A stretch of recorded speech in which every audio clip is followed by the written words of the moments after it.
गांव में दस्तूर होगा, हमारे शहरों में दस्तूर है, जब लड़का पहली रात लड़की के पास जाता है, अल्लाह अकबर, कोई कहता है पहली मर्तबा चेहरा देखेगा, मुंह दिखाई में क्या देगा, कोई कहता अंगूठी बना रखी है, कोई कहता मैंने लॉकेट बना रखा है, कोई कहता मैं हाथ में 5000 रखूंगा।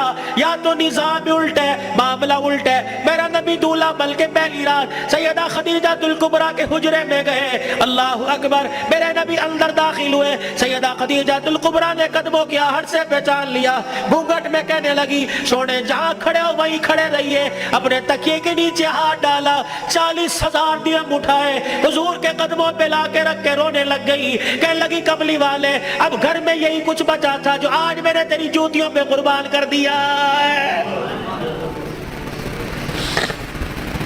ये वो खदीजा तुल कुबरा है जिसे दुनिया ने इस्लाम की मलका का नाम दिया है। इसी की बेटी सैयदा फातिमा ज़हरा रज़ी अल्लाह ताला अन्हा, कायनात के अंदर बड़े बड़े जोड़े आए, लेकिन अल्लाह की कसम फातिमा अली से बढ़ के जोड़ा कोई नहीं आया है।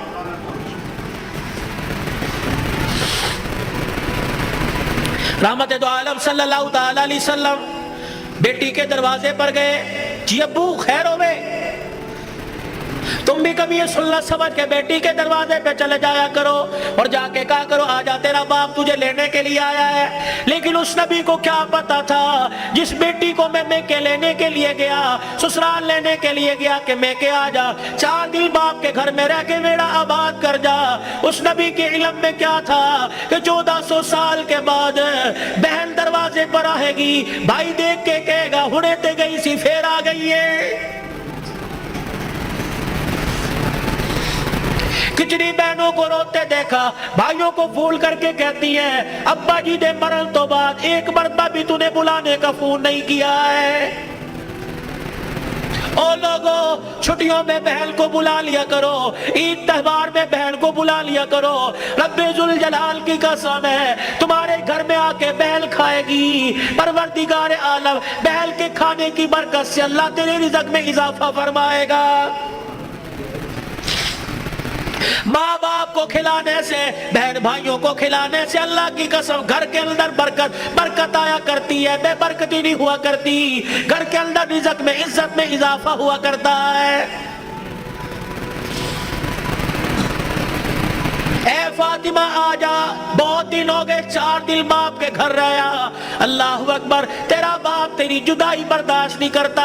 सैयदा फातिमा ने अब्बू जान का हाथ पकड़ा, रहमत वाले नबी सल्लल्लाहु ताला अलैहि वसल्लम का हाथ पकड़ा, अंदर ले गई, कहने लगी अब्बा जान जाने को तैयार हूं, लेकिन मुझे एक बात बतलाओ, जब आपने मुझे अपने घर से अली के साथ रुखसत किया था, मेरा सर अपने सीने पे रख के कहा था बेटी अब तेरे पर मेरा इख्तियार नहीं चलेगा, अब तेरे पर अली का इख्तियार चलेगा।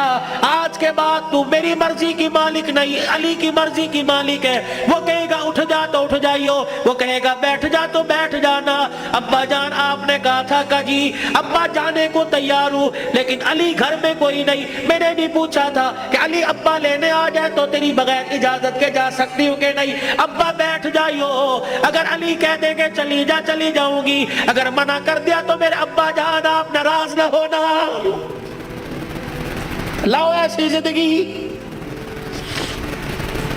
जिसको तुम दुल्हन बना के, जिसको तुम 10-10 सोले सोना चढ़ा के घर लेके आए हो, सोटी उठा के खड़ी होगी, जुबान दराजी करेगी, कहेगी अच्छा माँ बाप के घर में जाने के लिए तेरे से पूछना पड़ेगा।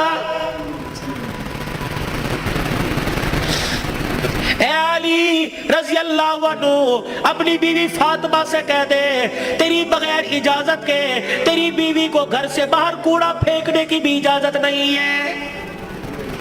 सामने खालिद बिन वलीद रज़ी अल्लाह ताला अन्हु का मकान था। ए अली तेरी बगैर इजाजत के तेरी बीवी फातिमा को सामने दरवाजे में खड़े होकर खालिद बिन वलीद रज़ी अल्लाह अन्हु की बीवी से बात करने की भी इजाजत नहीं है।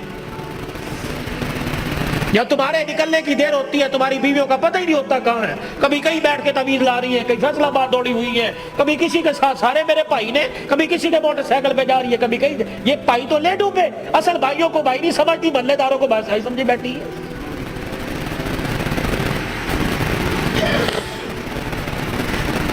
جب شریعت اجازت نہیں دیتی کہ بچہ 10 سال کا ہو جائے 11 سال کا ہو جائے تو بہن کو اجازت نہیں بھائی کے پاس بیٹھ سکے, بھائی کو اجازت نہیں بہن کے ساتھ لیٹ سکے, بہن کے جسم کے ساتھ اپنا جسم لگا سکے, جب 11 سال کا بھائی بہن کے ساتھ جسم نہیں لگا سکتا تو تجھے محلے دار کے موٹر سائیکل پہ بیٹھ کے شہر جانے کی اجازت کس نے دی ہے؟ مولانا بشیر صاحب صحیح کہہ رہا ہوں؟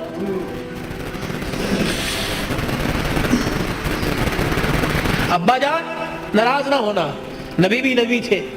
ہائے کہ میرے علی میں فرق ہی کوئی نہیں, علی کہاں میں کہاں, اب تجھے لے جانے کے لیے علی سے اجازت لینی پڑے گی. چپ کر کے گھر کے کونے میں بیٹھ گئے. کب آئے گا کب آئے گا کہاں؟ اتنی دیر میں سیدنا علی رضی اللہ عنہ نے گھر کے حجرے کا پردہ ہٹایا, ناک کی نتھیں پھلائی. فاطمہ ابا آئے ہیں. علی تجھے کیسے پتہ لگا؟ کہ ویڑا بدلا رہا ہے, نبوت کی خوشبو سے مہک رہا ہے. وہ بیٹھے. کیوں؟ کوئی غلطی تو نہیں ہوگی؟ نہیں علی میرا ابا مجھے لینے آیا ہے. تو گئی کیوں نہیں؟ علی تیرا انتظار تھا. فاطمہ میرا انتظار کیوں کیا؟ کہ تیرا حکم نہیں, اجازت نہیں. کہ تیرے باپ کے آگے میں کیا اجازت دوں گا؟ کہ علی بات اجازت کی نہیں, بات تیری مرضی کی نہیں. رب ذوالجلال کی قسم ہے اگر تیری اجازت کے بغیر آج چلی جاتی تو قیامت کی صبح تک میرے باپ کی نبوت والی پگڑی پہ لوگوں کی انگلیاں اٹھ جاتی.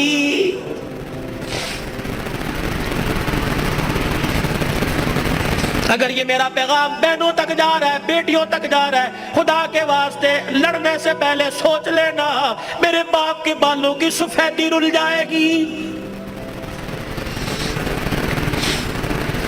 گھر کے اندر زور زور سے بولو گی, محلے والے کہیں گے فلانے دی تینے وے کی تماشا لگا رکھا ہے.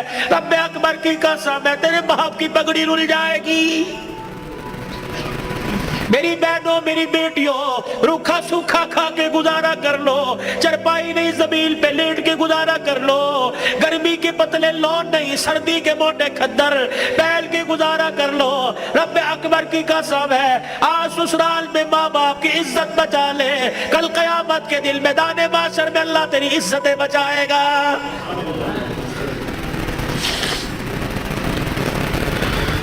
علی رضی اللہ تعالیٰ عنہ کہنے لگے جلدی جا. علی جاؤں گی صحیح لیکن جانے کا انداز کچھ اور ہوگا. کیا آیا کہ میرا پردہ آسمان کے ستاروں سے بھی ہو جائے. تو پھر ایسی گود کے اندر حسین نہ آتا تو